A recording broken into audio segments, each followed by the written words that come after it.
Hello, everybody. My name is Adam Callis, and I have a message to the white community who are currently in hiding. I see you. See you over there. I see you over there.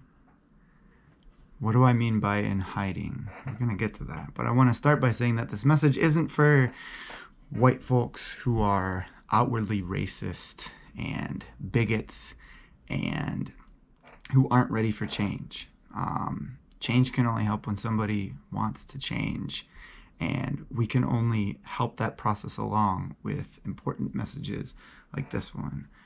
But if you are ready to change, then sit with me for a bit, and hopefully I give you something to think about by the end of this video.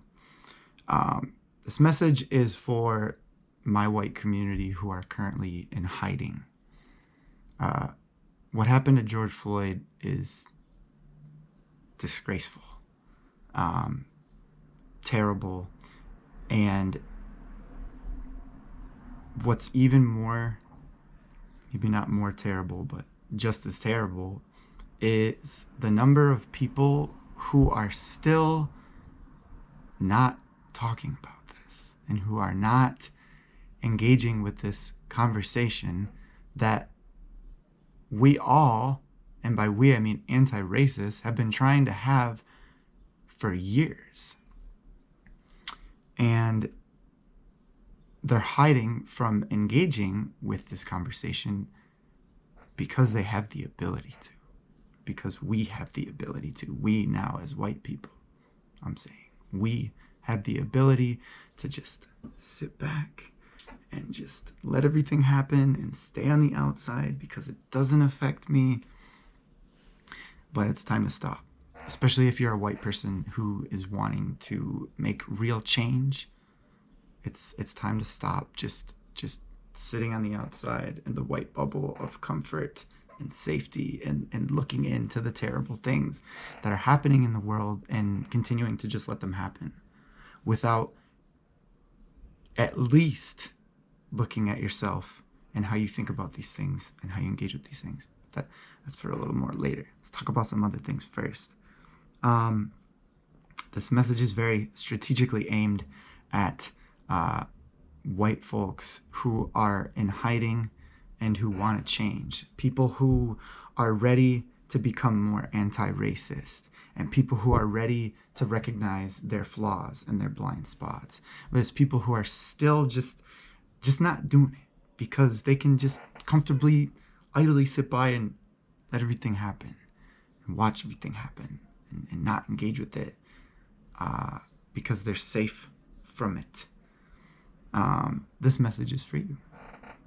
So a couple of things, and this is going to lead, I think, to some other videos, but these are just some things that have been on my mind lately. They're not everything. They're just what I have on my mind right now. Some things that us white folks need to be thinking about. We need to stop staying silent because we're not one of those white people. We're not one of those bad, racist people who are a cop kneeling on a man's neck, taking his life. We need to stop staying silent because that's not me. I would never do that. This is actually furthering the problem because as white folks, we need our communities of color to understand that we're with them and that we're not just going to sit back and say, well, that's not me. I would never do that. Because somebody of color looking at somebody like me, they don't know if I'm going to be the kind of person to do that or not. And that's real. So if we continue to just stay silent because we're not one of those people, I don't identify as a racist, I don't identify as somebody who's this, or other excuses like I'm not political. I'm not political. We need to start speaking out and stop staying silent because we're not one of those white people. Us white folks need to stop becoming defensive when engaging with Black Lives Matter. Now, This one, again, we could do a whole video on this one, but the immediate white response to Black Lives Matter is all lives matter. Okay? Nobody's saying that all lives don't matter. We need to give the Black community, very specifically the Black community, the space, especially right now, the space to be able to heal and to be able to be recognized that what is happening to them is wrong. And to say, well, it shouldn't happen to anybody. You're right, it shouldn't happen to anybody. But that's not the point. The point is that right now it's happening to Black people, and it's happening to Black males, and it's happening to people of color more than it's happening to white people. Again, this could be a whole video, but if you're ready for change, we need to stop becoming defensive as a reaction to Black Lives Matter. Nobody's telling you that your life doesn't matter. We just need to create a space where we recognize that Black Lives Matter. Because right now, as a system, the message that we're sending, or the message that we're sending in our silence, is that they don't. And we need to change that.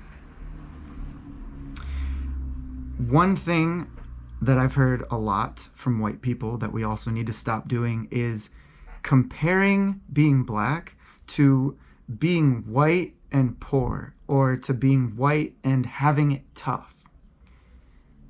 Remove socioeconomic status, because there are poor Black people and there are poor white people. Nobody's saying that there aren't. But a poor white person and a poor Black person are going to be reacted to and responded to differently when they enter and move about a space. Again, this is another topic that we really need to start talking about more. But the excuse that I had it tough, or the defense or the comparison of being Black to being white and poor, white and having it tough.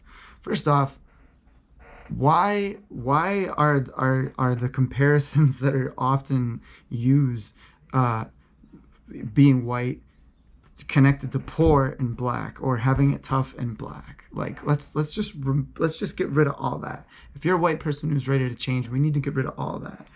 But specifically, we need to stop comparing our own experience and start listening to the experience of Black people, and start listening to the experience of people of color, because we might think we know what it's like because we were poor, because we had it tough, but we really have no idea.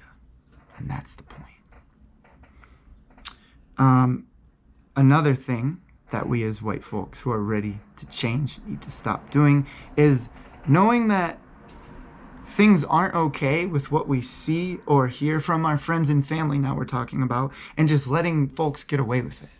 Hearing a friend or a family member say the N-word and letting them get away with it. That should be a baseline no, time out. I don't care how comfortable that conversation, how uncomfortable, that conversation is. You need to stop your friend or family member, and you need to tell them no.